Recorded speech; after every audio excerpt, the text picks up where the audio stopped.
who made it.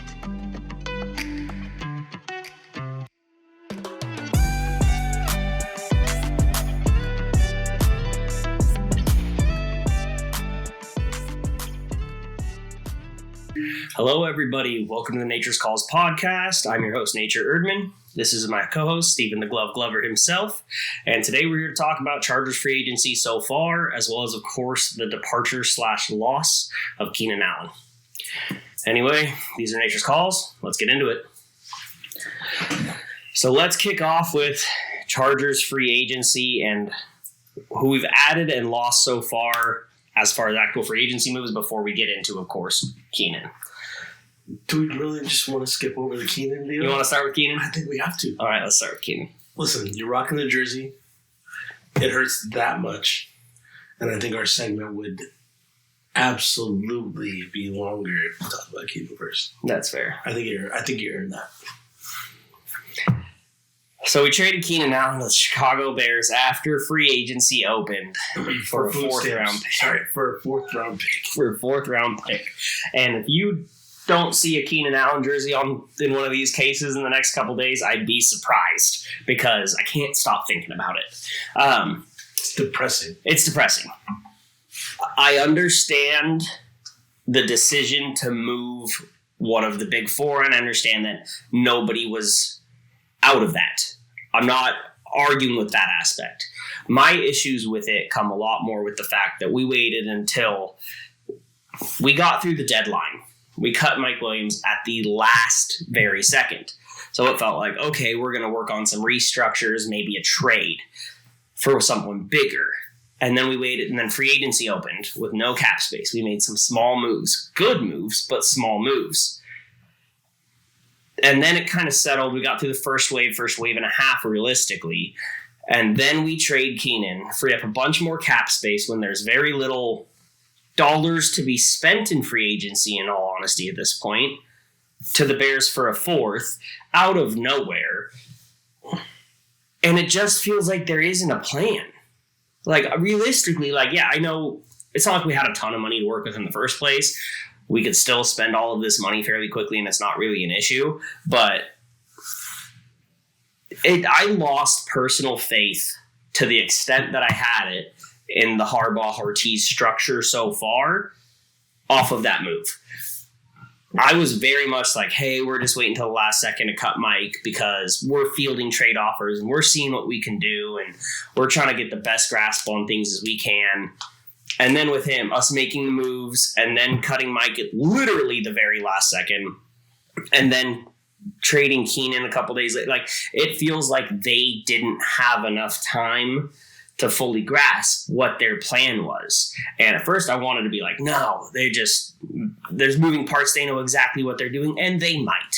But from a fan perspective, it just really feels like they didn't have enough time to develop an actual plan of what they wanted to do. And if it comes down to two people who were willing to take restructures, and Khalil's was a real restructure and adding void years. Joey's was a very small pay cut with incentives to earn the money back. Like, it feels like they just were really flying off the seat of their pants here. And I'm sorry. If the deciding factor is Joey Bosa taking a $4 million pay cut or cutting Keenan Allen because he's not with it, cut Bosa. That's not enough of a reason for me. Like, you still would have saved more money. Like, Joey Bosa, after his restructure, has a bigger cap hit than Keenan Allen would have. Yes. So the idea that it's like, oh, he just wasn't with the new vision. No. He had earned to not take a pay cut. He had an incredible season.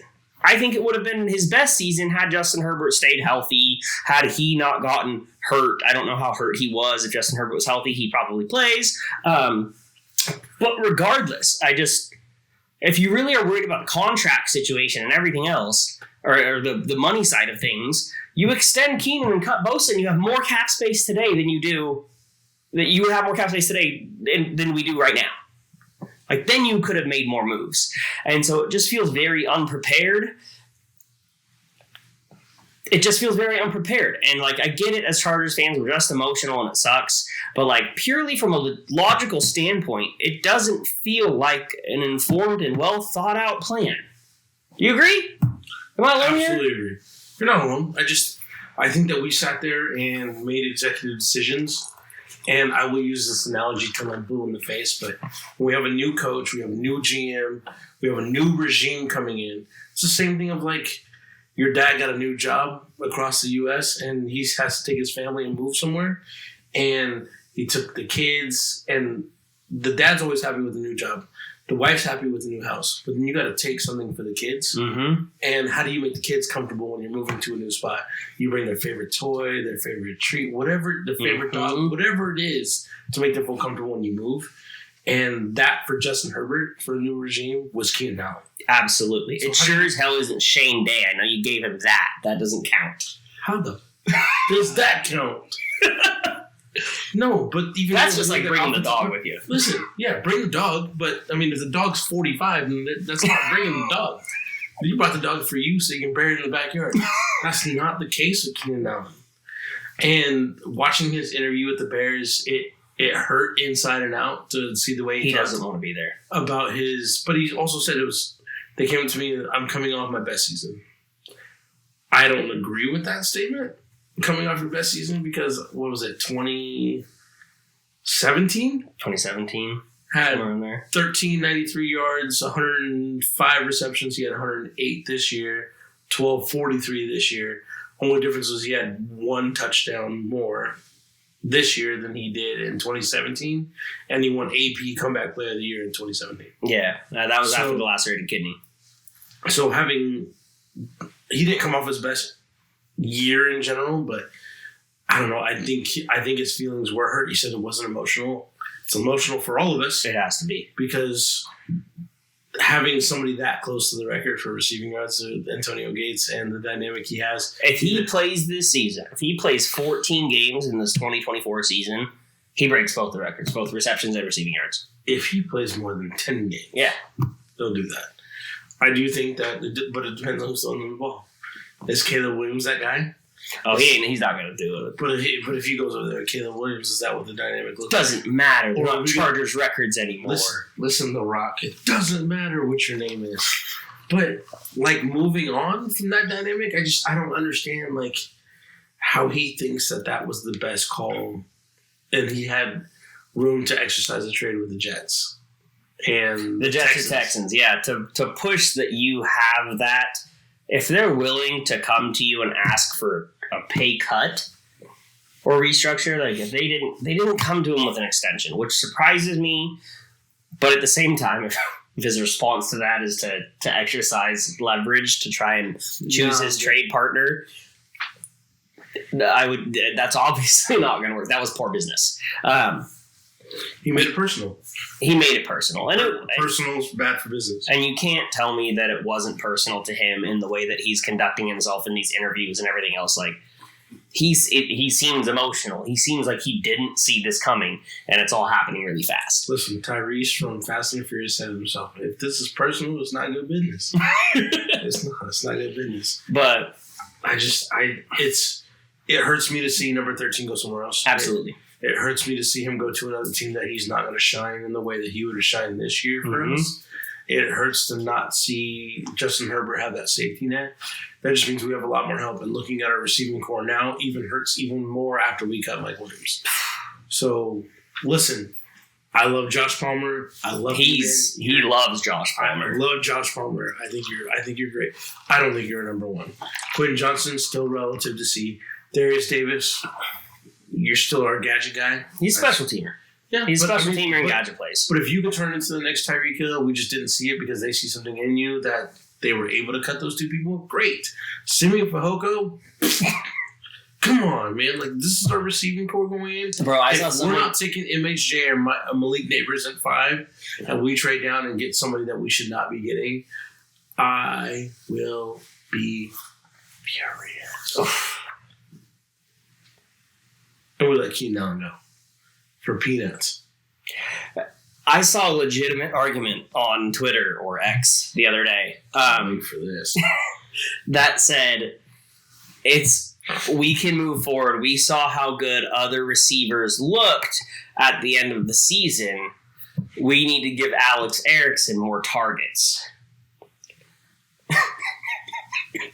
For people who don't know, Alex Erickson, first of all, is not a rookie.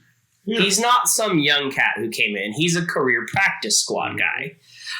On top of that, Alex Erickson is not even on our roster anymore. He is also a free agent who will not be signed until it's practice squad signing time. He's at home washing somebody's car right now. So I understand like the idea of like, yeah, anybody can succeed in the NFL. Yes, someone's going to get targets no matter what.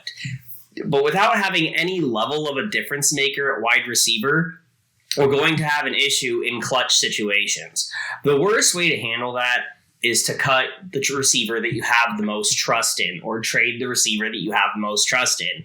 If you have an established offense, it's a little bit easier to deal with. We don't. He has no trust in Quentin Johnson, as focused by the fact that as he continued to drop more balls, Justin Herbert targeted him less and less as he became more of a valuable receiver. He needed to get targets on the field because Keenan Allen was getting double blanketed. Josh Palmer was out. Mike Williams was out. You need to target QJ, and he continued to not. So that shows that he either is not getting separation at all or Justin Herbert, plain and simple, doesn't trust him. Josh Palmer is a stud. He's still Josh Palmer, and we don't know if he's going to play 2 games or 17 next year. Odds are a lot closer to 2 than 17 at this point. So, as much as I would love to see Josh Palmer go for 1,400 yards this year and ball out as the wide receiver 1, I don't believe that puts our offense in a place to really handle things. That being said, I do want to say I've calmed down since the initial Keenan Allen trade, and I was furious at everything and everyone. That makes one of us. Who's calmed down? One of us who's calmed down? Yeah, he's still furious. I understand the business side of things. As long as we address it properly moving forward, I will understand. An OBJ signing would do literally nothing to push the needle for me besides probably piss me off more. If you're going to replace Keenan Allen, Mike Williams with Justin Herbert's young stud talent to be there for him, do it and I'll be happy. But do not sit here and tell me that like, oh yeah, no, we're going to move in that direction.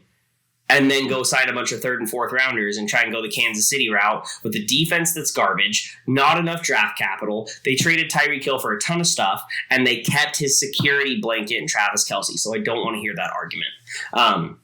If this is handled the right way and we nail the draft and nail everything else moving forward, I will learn to accept it. But as of right now, I do not see this as a bona fide legitimate plan to move forward.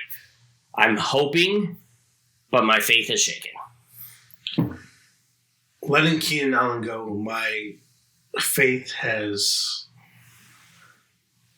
dissipated. And even then, like when we talk about it, you said Keenan Allen was a clutch player, right? Mm-hmm. And I'm glad you brought that up because that is what Justin Herbert's been missing since he got drafted for us. He's always been great, and everybody sees him as that top 5 guy, the next guy up. Like, what's it going to look like? Because Joe Burrow has been plagued with injuries. Mm-hmm. And then Trevor Lawrence, he looked like the clutch guy when he beat us in the playoff game. And then, no one's beating Patrick Mahomes. We're out here to build a team to beat Patrick Mahomes. Yes. And our receiving core does not look like that. No. At all. Our tight ends don't look like that.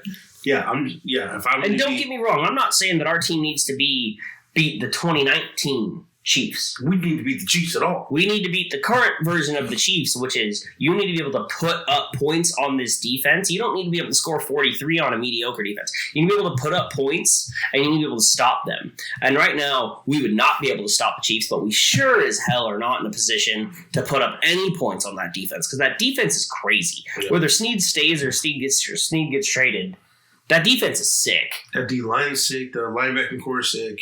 Even then, we got Drew Tranquil out there playing the best he's ever played. And he just jumped ship to go over there anyway.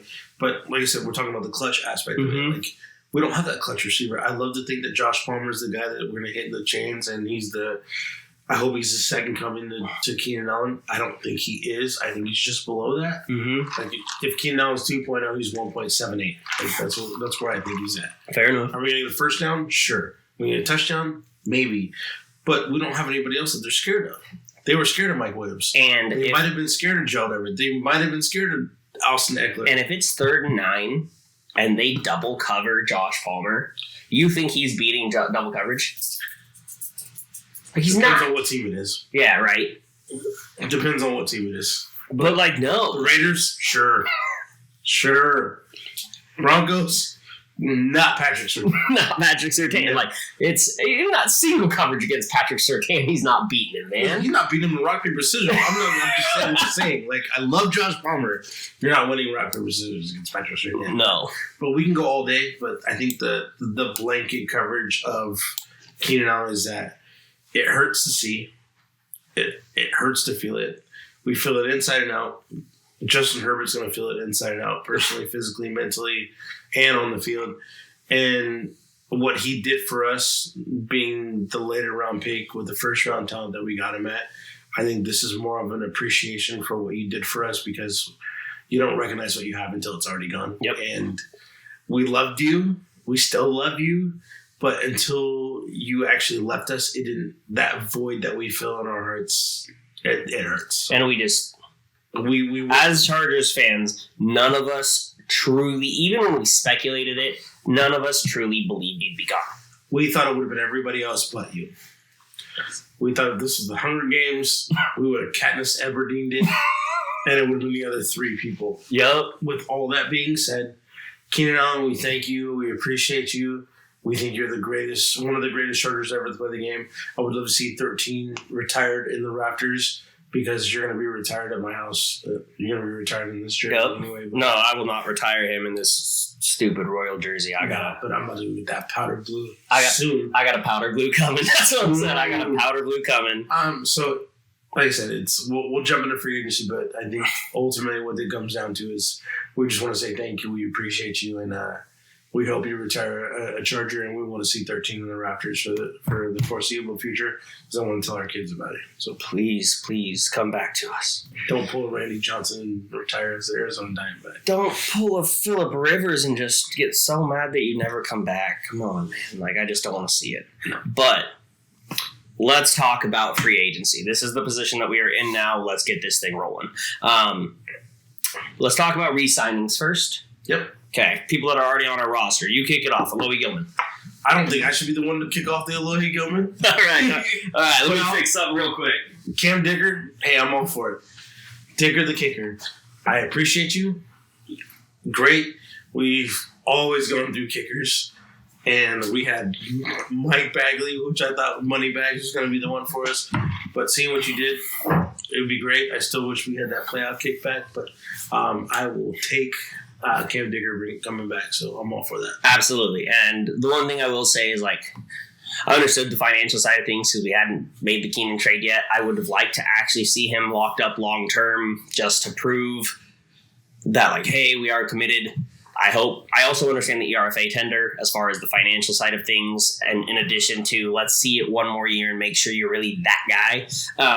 I think you are that guy, and I think we're going to sign him to a long-term contract after this year. But I would have actually liked to see him sign a 4-year deal before he has it balls out again.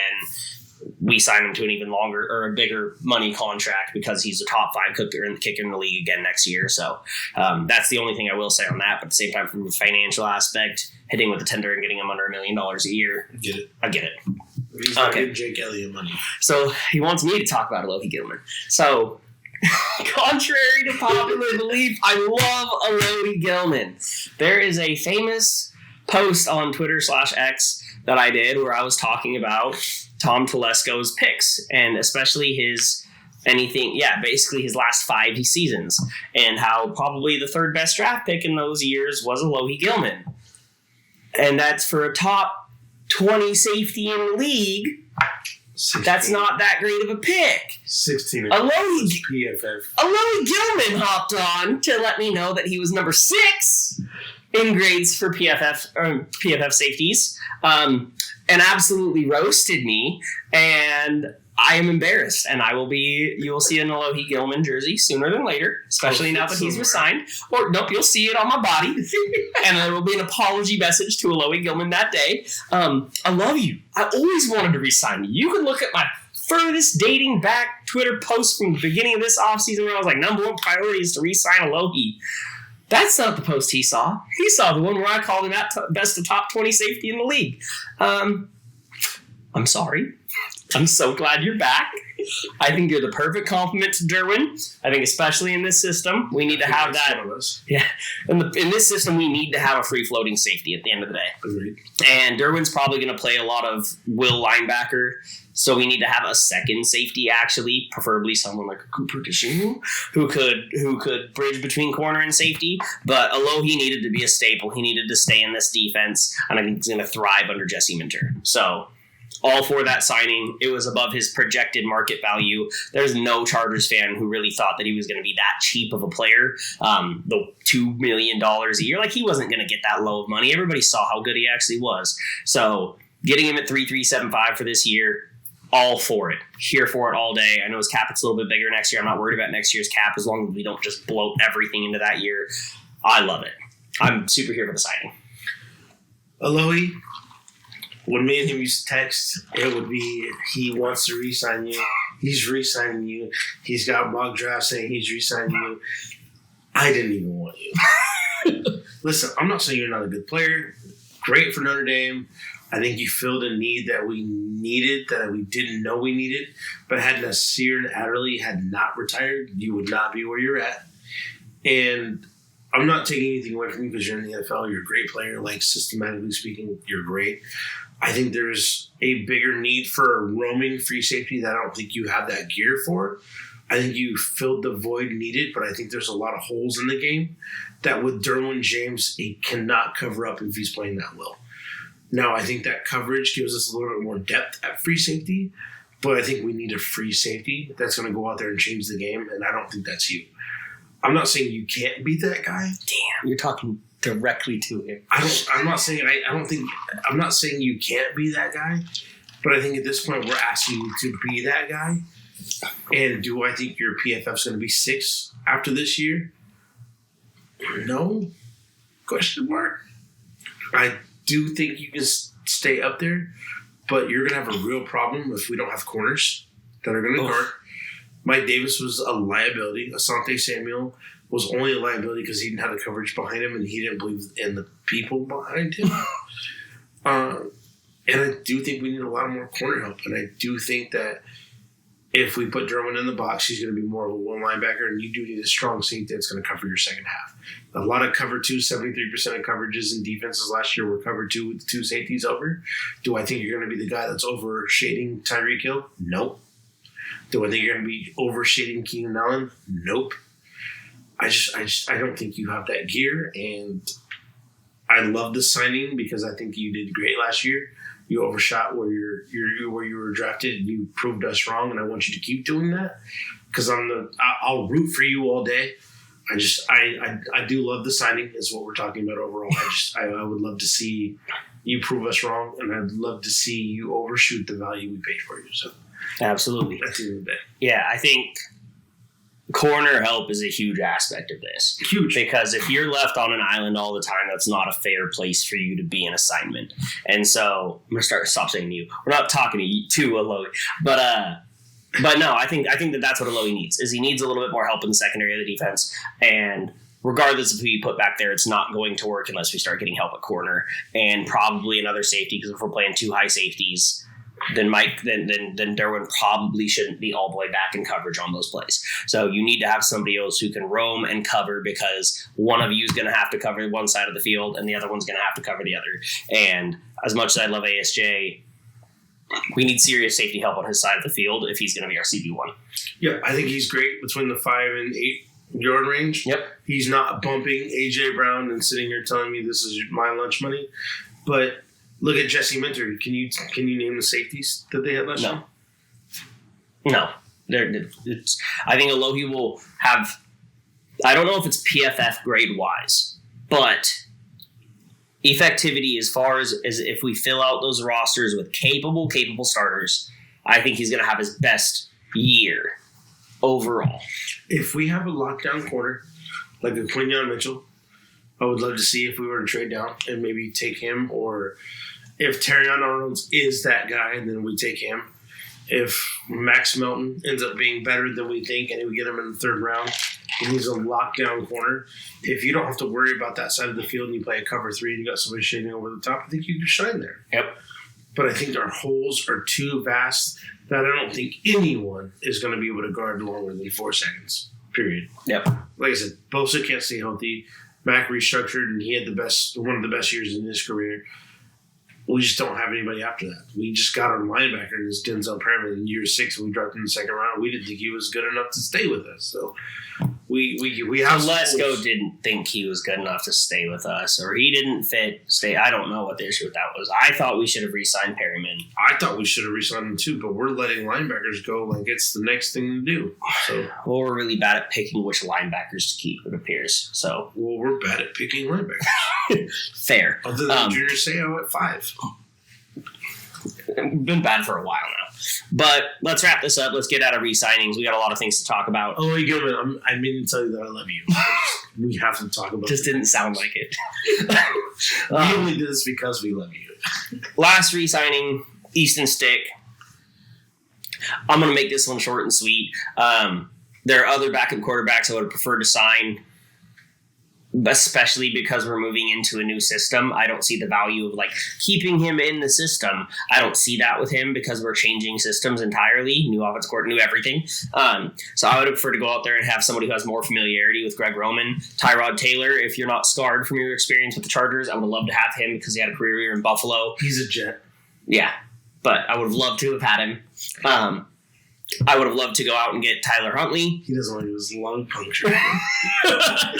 Would love to go out and get Tyler Huntley. But at the same time, the backup quarterbacks that are out there on the market, Jacoby Brissett went for way too high of a price point. Some of these backup quarterbacks competing for a starting job went for way too high of a price point. I wanted a moderately cheap backup quarterback who I felt like if Herbert missed 4 games, we could win 1 to 2 of them. Easton Stick, I feel like, is a quarterback that we signed that we win 0 to 1 of them. It's a bummer. At the end of the day, if Justin Herbert goes down for an extended period of time, the season's lost anyway, no matter who we signed. I just want to see what that cap number is. When I see what that price point was, I'll have more of an opinion on it. But right now, it just kind of is what it is, and welcome back, Easton Stick. Listen, I'm going to differ in terms of what that looks like in terms of having somebody for the system. Mm-hmm. I do think 2 people learning how things work can help 2 people learn the system a little bit better. That's fair enough. So having a study buddy. Yeah, right. So Justin Herbert, they keep saying he's very intelligent. Easton Stick is a very intelligent person. Mm-hmm. So if you have 2 people trying to learn the system together, you do have a study buddy. Right? So your first time in calculus, okay, who am I sitting next to because I don't understand where this tangent's supposed to go. Yep. 2 people learning together, but if you have one person trying to teach, the wonderful thing I learned about tutoring is not everybody learns the same way. But if they brought Easton Stick back, then I think he learns the same way that Justin Herbert does. So there's a dynamic that they have for that, but I think Justin Herbert played a role for that. So I think in terms of that dynamic, I think it's really great for Justin Herbert moving forward. Do I like Easton Stick to win any games? No. Thank you. I don't think so. But if he's good for that quarterback room, then I'll take that. Cool. You know, which is why you love Chase Daniels. And I was going to say, and that's what actually brings us back into Shane Day as well. Yeah. So we have the same quarterback room that it appears that Justin Herbert preferred, because that's how Shane Day's talked about, is this was Justin Herbert's choice. So if we're bringing back some level of continuity for Justin Herbert when we're changing every single thing else, especially on offense, if that's what's good for him, I'm okay with it. Yep. Cool. Yep. Let's get out of re-signing. I would have taken Justin Fields for a 6th round pick though, all day for a backup. Yeah. And then traded him I'm not going to argue about that. It wasn't even this year's. It wasn't even this year's. Next year's 6th or 4th all day long. Yeah, I couldn't give it to you fast enough. I would have given him a 10% snap share. If Justin Fields plays 10% of the snap, I'll give you. We'll upgrade that to a 4th. Yeah. But anyway, we're going to do signings next. Let's go ahead and go and finish up the releases / departures, just so we can finish with a positive note here. We already talked about Keenan. There's nothing else to talk about. I'm going to talk about Eric Kendricks. We knew that he was likely a cap casualty. He was a cap casualty. If they decided he really fit the system, it would make sense. But at the same time, we don't have the money to pay that linebacker position that much. So it made more sense to go out and try and get someone a little bit cheaper. Yeah. We ended up going way cheaper with Denzel Perryman. I love the signing. I'd rather have him than Eric Kendricks at this point of his career. I'm not going to delve into it too much more. I'm not going to let him delve into it too much more because we got things to talk about. Mike Williams, kick me off. How do you feel? I think Mike Dub was because he's never healthy. I didn't want to give him the contract last year, and I think cutting him was just a foregone conclusion. It should have happened sooner. I don't think we should have given him the contract we had anyway.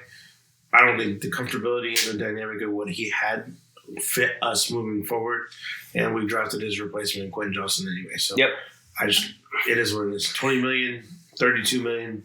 He needed to go regardless because he's not helped. He hasn't helped our team with anything. Yep, and of course he was something that we had to make sure we had to clear because it just fit what we needed to clear the cap too perfectly. So he was going to be gone. The one thing I will say is I don't know of a jump ball receiver that is like, since Randy Moss, that is that much of he's probably going to come up with it guy. The problem is every single time he caught that ball, you were terrified of the landing. And at the same time, like at the end of the day, that was too big of a concern. And we had to move on. I think he's going to, when we drafted him. I know. I think he's going to go somewhere and tear the league up. If he goes to a decent quarterback situation, please don't go to the Chiefs. For 6 games. But I think, and if he stays healthy, he's going to shred defenses and he's going to make people look silly. But at that salary cap, there was no way we could keep you. He'll take a discounted pay cut and go play for the Jets and catch 12 touchdowns on 54 receptions.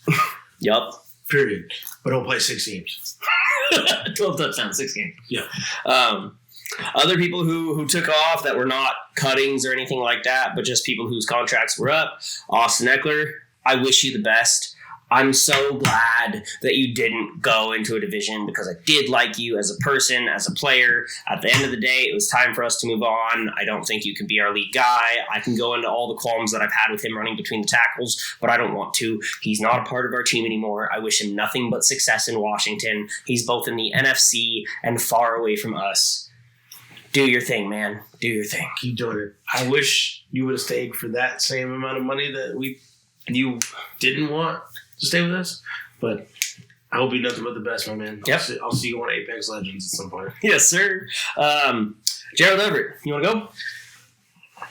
There's not much to say. He couldn't catch. He couldn't block. He ran a lot of routes and got hurt. Yak Monster. I will never, ever, ever in my life forget the play where you looked gassed out there, forgot it was your route, turned the wrong shoulder, and Justin Herbert threw that 99-yard pick six against the Chiefs because you weren't there. It was in your breadbasket of where you were supposed to turn. I'll never get over that. I like you. You were a good signing. I think it's time to move on. Kenneth Murray.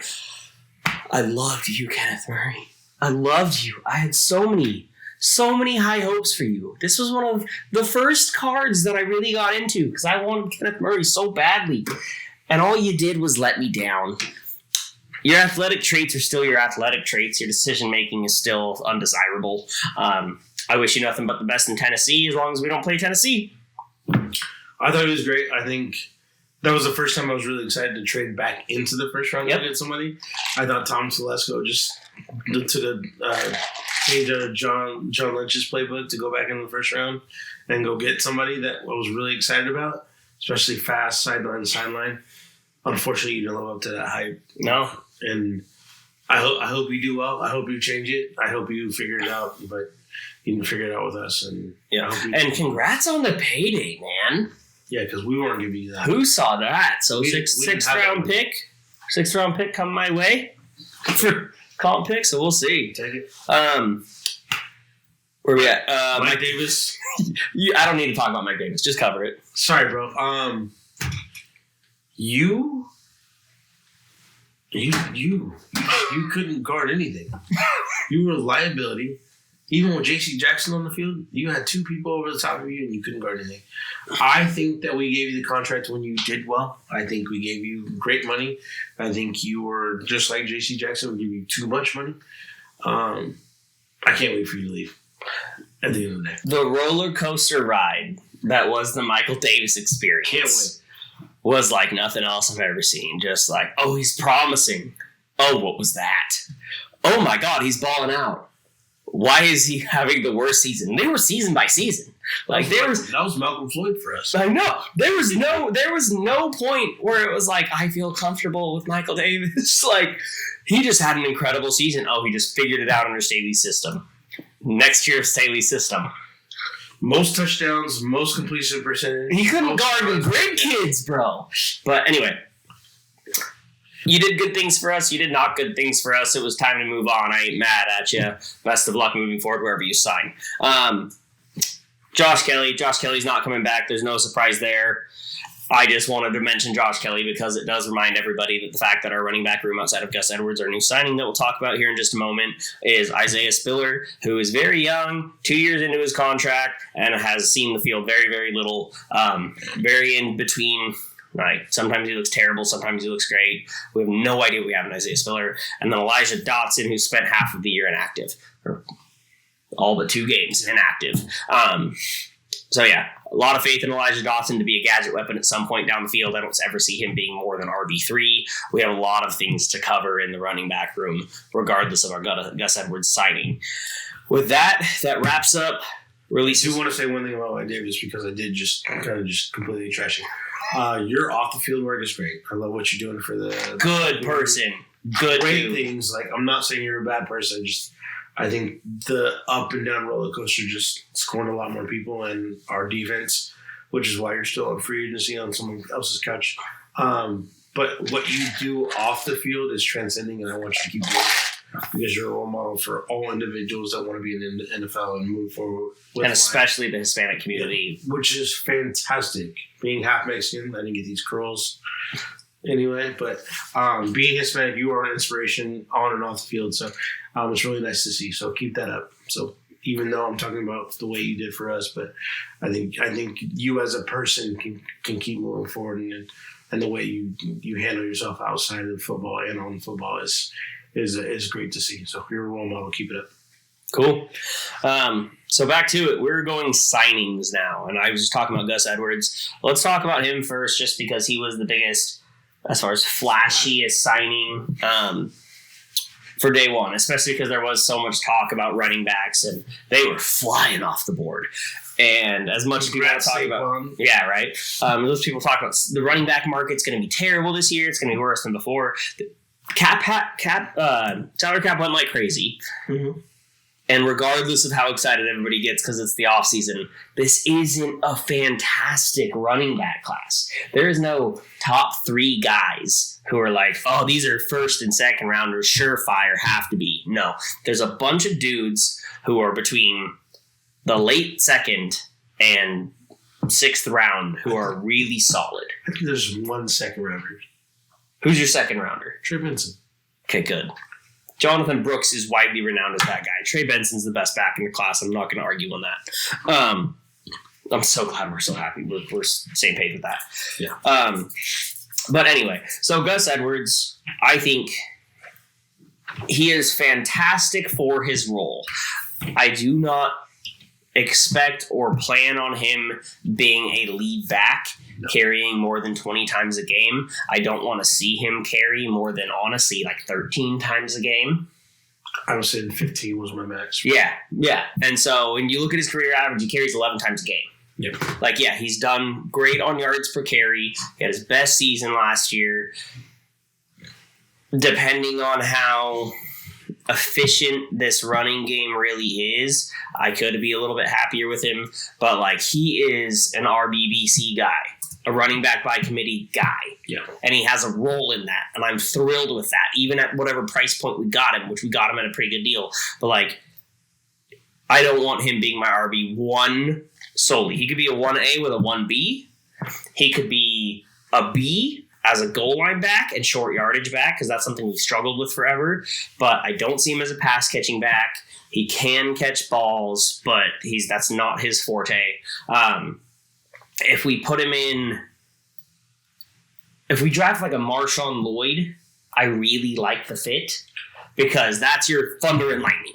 That absolutely is. But there's no way I can see him filling a role that is lead rusher. I can't see it. I don't. If we're going to run the ball 26 times a game like everybody thinks we're going to in this offense, people talk about running 30 times a game, but if we're going to run it 26 times a game, I don't feel comfortable giving him more than half of those carries.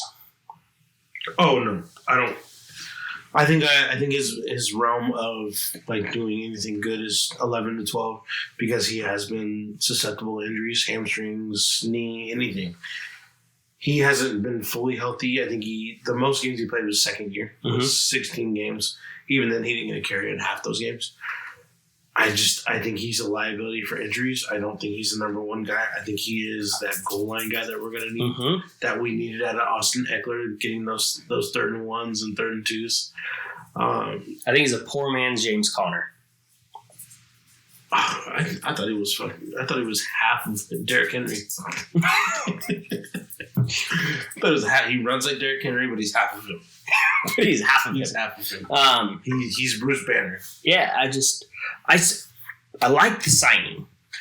It's just if this is where we're done at running back, or even like done as primary rushers, I don't feel. If we're done at it, then that's a problem. If we're done at it, it's a problem. If we draft Blake Corum at number 5 overall, I will burn a jersey.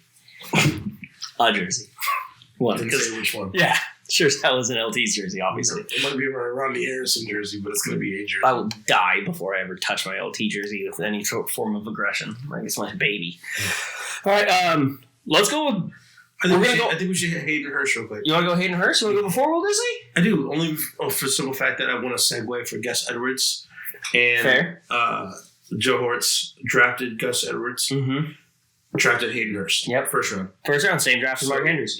GM, but he also drafted Mark Andrews in the 3rd round. So they see things that we didn't see. So they see things that could help out the offense that they're putting in. Greg Roman also had those guys. So I think that dynamic kind of meshes for what they're trying to do moving forward because the guys know the system. So implementing certain things to be able to teach younger guys, maybe a Brock Bowers, to be able to educate them, or like maybe a Braylon Allen later on in the draft to be able to teach those guys what they need out of an offense. Running back Braylon Allen, who are you thinking? Benson Ott? No, Braylon Allen for Gus Edwards. Oh, yeah, I see what you're saying. I see what you're saying. So in terms of you have to have an older mentor. You're talking about veteran leadership to mentor. Teach you that dynamic of the game. Absolutely. Especially when it comes to the offense. So I think those things kind of mesh well for what they have to offer because coaches can only do so much when you have multiple people to coach. Absolutely. We have a 53-man roster, but also we're at 94 when you start doing all the things said and done. So I do think that's smart in terms of being able to teach people in that dynamic. If we do take Brock Bowers at 5, then Hayden Hurst gets to teach him what Greg Roman wants to do in an offense. Or Brock Bowers at 11. Like, let's be honest. But we'll talk about that at a later time. We're here to talk about free agency today. But, yeah, and I like that fit. Like, I do think that, like, he's the perfect person in the sense of, like, if all crumbles in the draft at tight end position, he's okay to be in there. The Will Disley combo, we'll talk about in a second, and Hayden Hurst combo is fine. Everybody knows it's not better than fine, but it's fine. And so it just gives you that leniency of what we've been talking about with like center and everything else in the draft. Is you need to have somebody that's going to be fine at center so that if you miss on it in the draft, it doesn't tank your season. Right. Well, and Jim Harbaugh talked about educating, teaching these young men how to play football. So what better to teach than someone who's already done it? Yep. And I think there's a different dynamic because you can't teach all 53 people the same way. Yep. Absolutely. So I'm fine with that. Like, I know we just bashed on Gus Edwards being the guy, but there's a different dynamic to Gus Edwards that we didn't touch on. So I'd love to be able to see that dynamic moving forward. Absolutely. Again, like very few of these signings, actually really none of these signings I dislike. I just don't want everybody to come into the mindset of like they're here to be our savior, because I saw a lot of Gus Edwards hype and things like that. And so I just want to make sure that everybody understands like these can be valuable signings for their role, and they're being paid appropriately. Like we're not overpaying for a bunch of people. You pay me on a wash and dry and teach them that money. Yeah, right. All right, so let's just touch Will Disley then while we're here in the tight end room. Big country is what they call him. Yes, sir. Also a PFF number 3 best blocking tight end. Something like that right around there. We need blocking tight ends in Greg Roman's offense. That's what he is. He's nothing more than that. I know everybody's bashing on him being healthy. He was not healthy the first 2 years. every year after that he was healthy. Yep. And I will 16 say, games last year, you just didn't have a bunch of catches. I will say, if you go into a jumbo package on the goal line and you pull fucking Will Dissly out on a wheel route out of nowhere, They call him Big Country for a reason. he catches balls. Like, he's not like your, I want to go out there and, like, he's my focal point of the offense. But he's going to catch you off guards when you don't expect him to be the guy rolling out and Hayden Hurst stays in the blocking in line Okay. and he rolls out. Yeah, absolutely. So, like, he's not incompetent in that role. He's not Adam Troutman. Like, Will Dissly can catch balls. Right.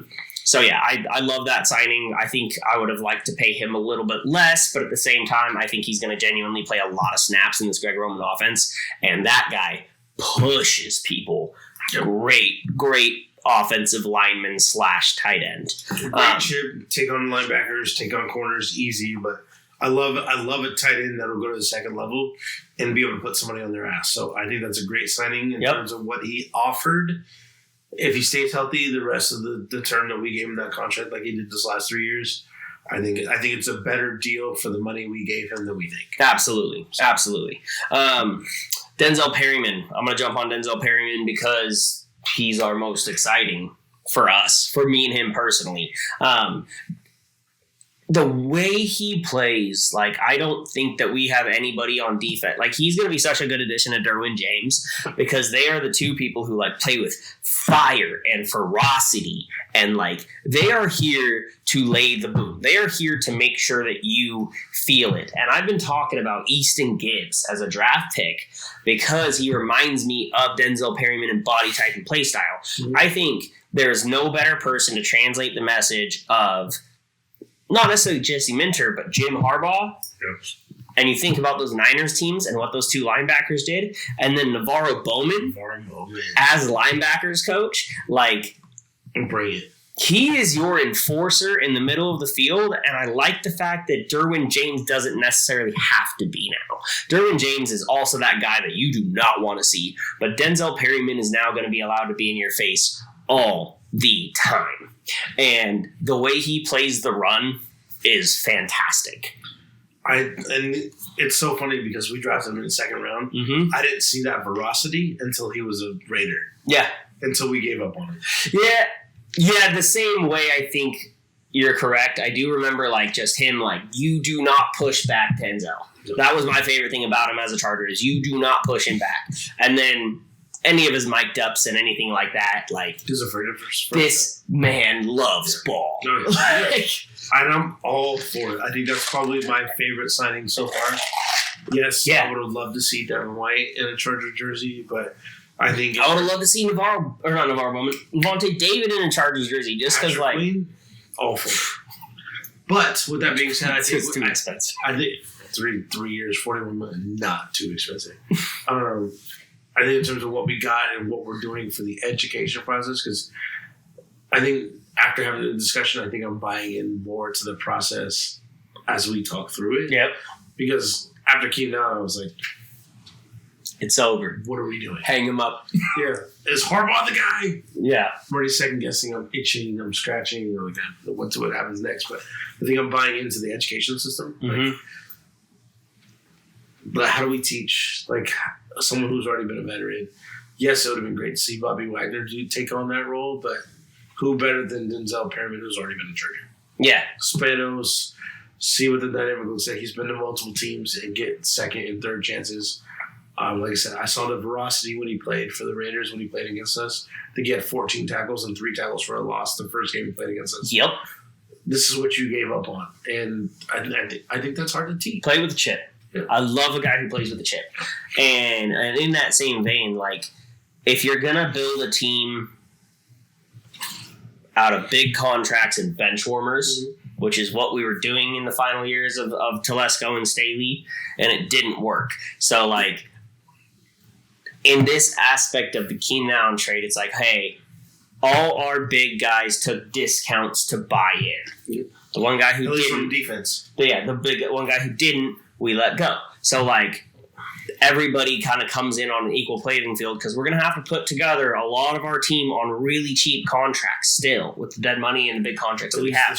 So, like, if we can get those guys and we are just that hungry, ferocious team who wants to go out there and do it, and especially because like Keenan and Joey are still likely to be traded or get new contracts next year.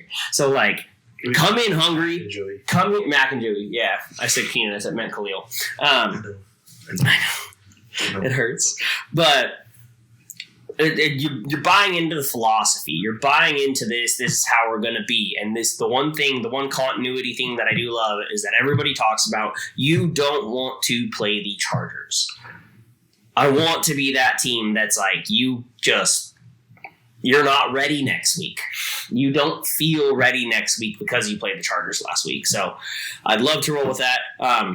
Love the Denzel Perryman hire. Bring it back. Agreed. Puna Ford. I think it's just, like I said, it's a bigger guy to sit in the middle of the defense that we need. We need someone to fill holes, fill gaps. He can do that. Being coached by Buffalo Bills, I think he can fill that void that we do need. I think he's just more of a set piece and a depth piece, and kind of more of a stable to see where we're going to be. I would love to see Byron Murphy take over that role and be coached up at that point. But like between him and Troy Dye, those are just set pieces that we got to put in place that have the mentality of being physical, because we are looking for those people. And you needed to fill out the roster at the end of the day. Yep. So that contract that we got him, which we don't know exactly yet. I'm assuming it's $2 million less per year, obviously. Yeah. But he can play that nose tackle position if you need him to, if we have success at the defensive tackle, defensive end positions in the draft. If not, he can play that other spot. So you've got your big boy up front and nose tackle, and he can play that 3-tech, 4-tech spot. And so ferocious hands. I love his aggression at the line of scrimmage. I think he's a fantastic piece who will get legitimate snaps for us.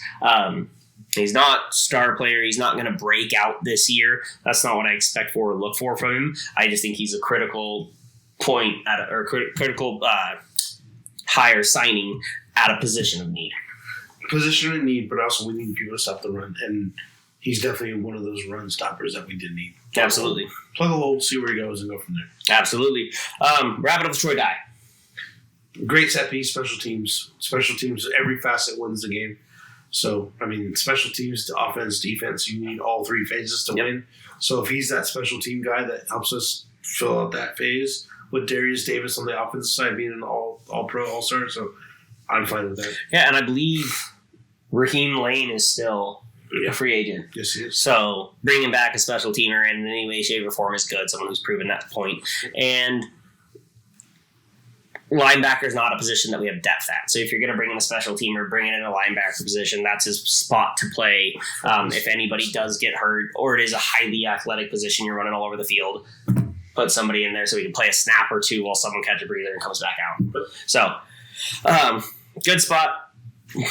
I have nothing good nor bad to say about Troy Dye. I'm not upset about the hire in any way, shape, or form. So, yeah, it's at the end of the day, this offseason is going to be about, was the Keenan Allen decision worth it? And we'll find out. We're going to find out. But because we tried to fill holes in different positions and see what that looks like. So, is it worth it? We hope so. Like I said, Keenan come home, retired. Love to see 13 in the Raptors. We appreciate it. We thank you. Yeah, we got a little bit of free agency left. I think center is yet to be addressed. I think this is a huge reason why we wanted to free up more money. I think corners seriously needs to be addressed. Me and Steven both agree on. I'm a Steven Nelson guy coming out of Houston. Stephon Gilmore on a 1 year. I'm very okay with. The only thing I don't love about a Stephon Gilmore signing is that you can't maneuver the money as well because he's gonna be a 1 year. Yeah. But if we have the extra cash, let's do it. I think Bradley Bozeman makes a ton of sense at center. I think we're both on the full ride for that. Yep. So if you sign both of those two players, that should leave you 13-ish mil. Depending on what the guarantee money looks like. Exactly. And how long those contracts are and how much you can maneuver it. That's enough for a little bit of in-season signings, the whole rookie pool, plenty of space in the rookie pool for us to navigate trading around and having enough picks and things like that. So I don't think that there's a whole lot of free agency left outside of those guys, but I'm excited to see how it dwindles down here in the next couple of days. Sunday right now recording, so we're probably going to see some signings coming out in the next couple of days. So we shall see, but But after that, babies, it's mock draft season. And that is what next episode is going to be all about, how we address the draft. And we are super excited to share our opinions and see where things go. But anyway, I appreciate you guys joining us today. I'm your host, Nature Erdman, Stephen the Glove Glover, and these were Nature's Calls. Have a good one.